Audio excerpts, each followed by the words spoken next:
Hello, we're going to start a calligraphy unit right now, and the most important tool that we'll be using is this calligraphy pen.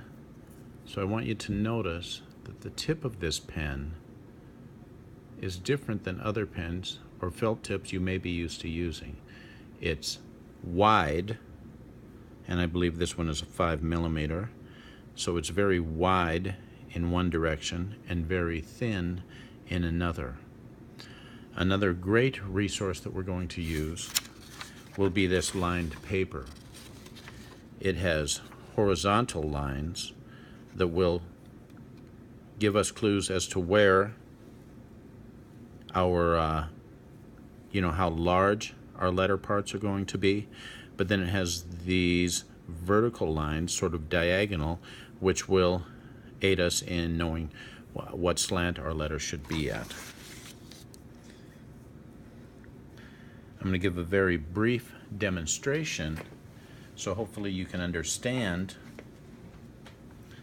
the basics. Then we'll begin with a very simple lesson.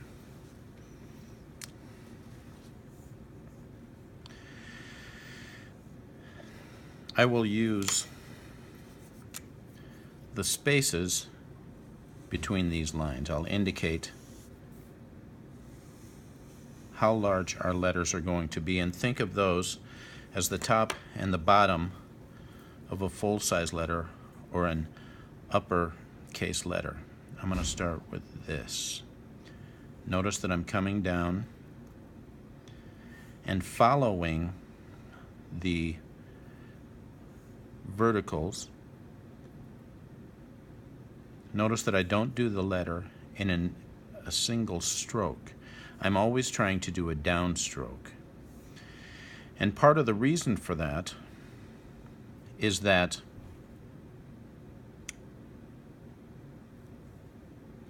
we, when we're using other sorts of calligraphy pens,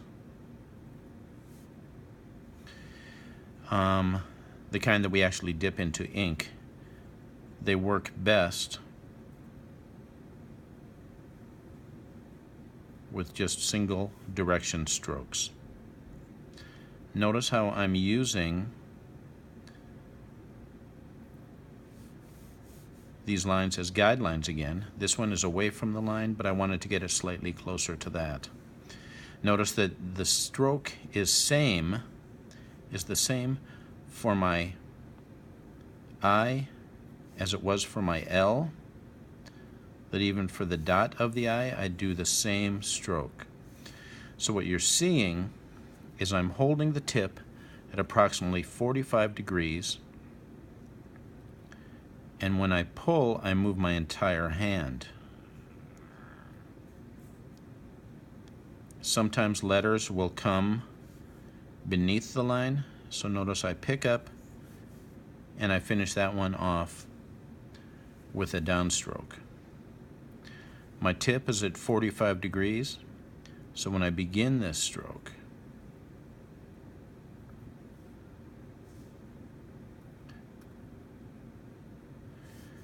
a stroke in that direction creates a skinny line, a stroke this direction creates a thicker line.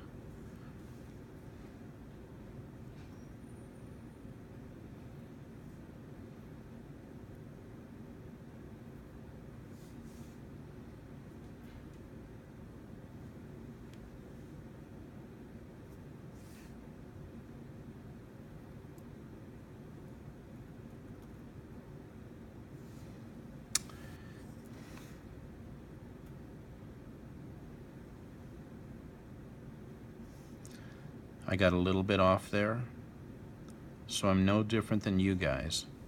I need to rehearse this also. So we don't need to be fast.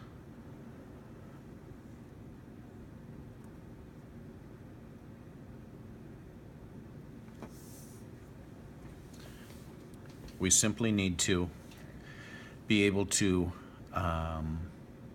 write these things in a way that's controlled and appropriate. So we're going to go over lots of rules for this. And at first, yeah, I guess I can start with this. I'm going to begin right here. If I want to have letters pretty tight, then I'm just going to keep this green mark as my center stroke, or as the space between my strokes. I'll be doing most of my letters down to this one, and obviously we're going to have conflicts with these, but we'll just play around a little bit.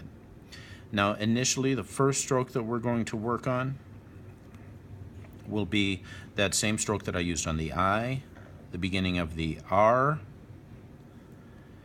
the ends of the A's, and even to an extent the H here.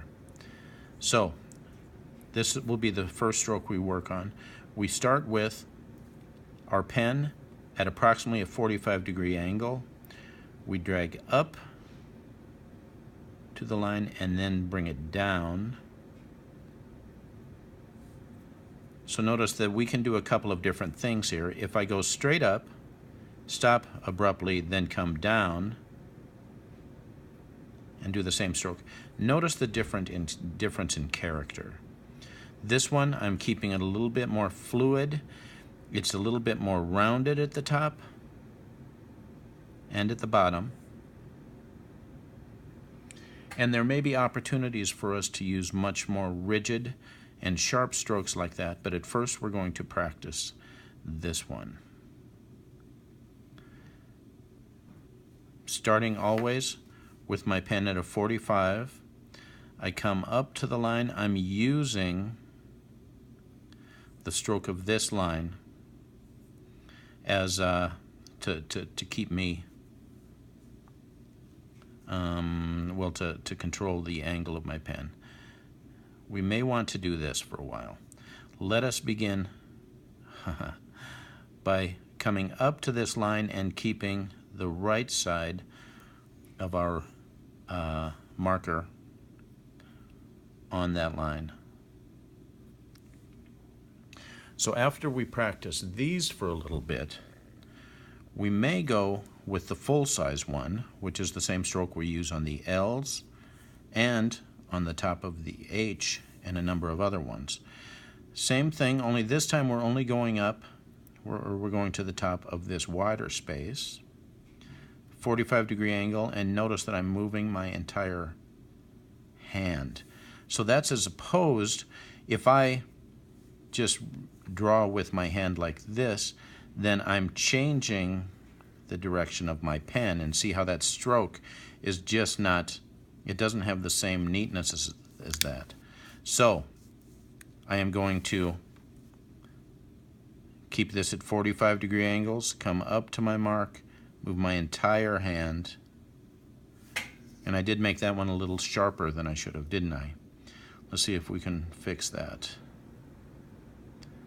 Oops. Now once again, I'm making mistakes.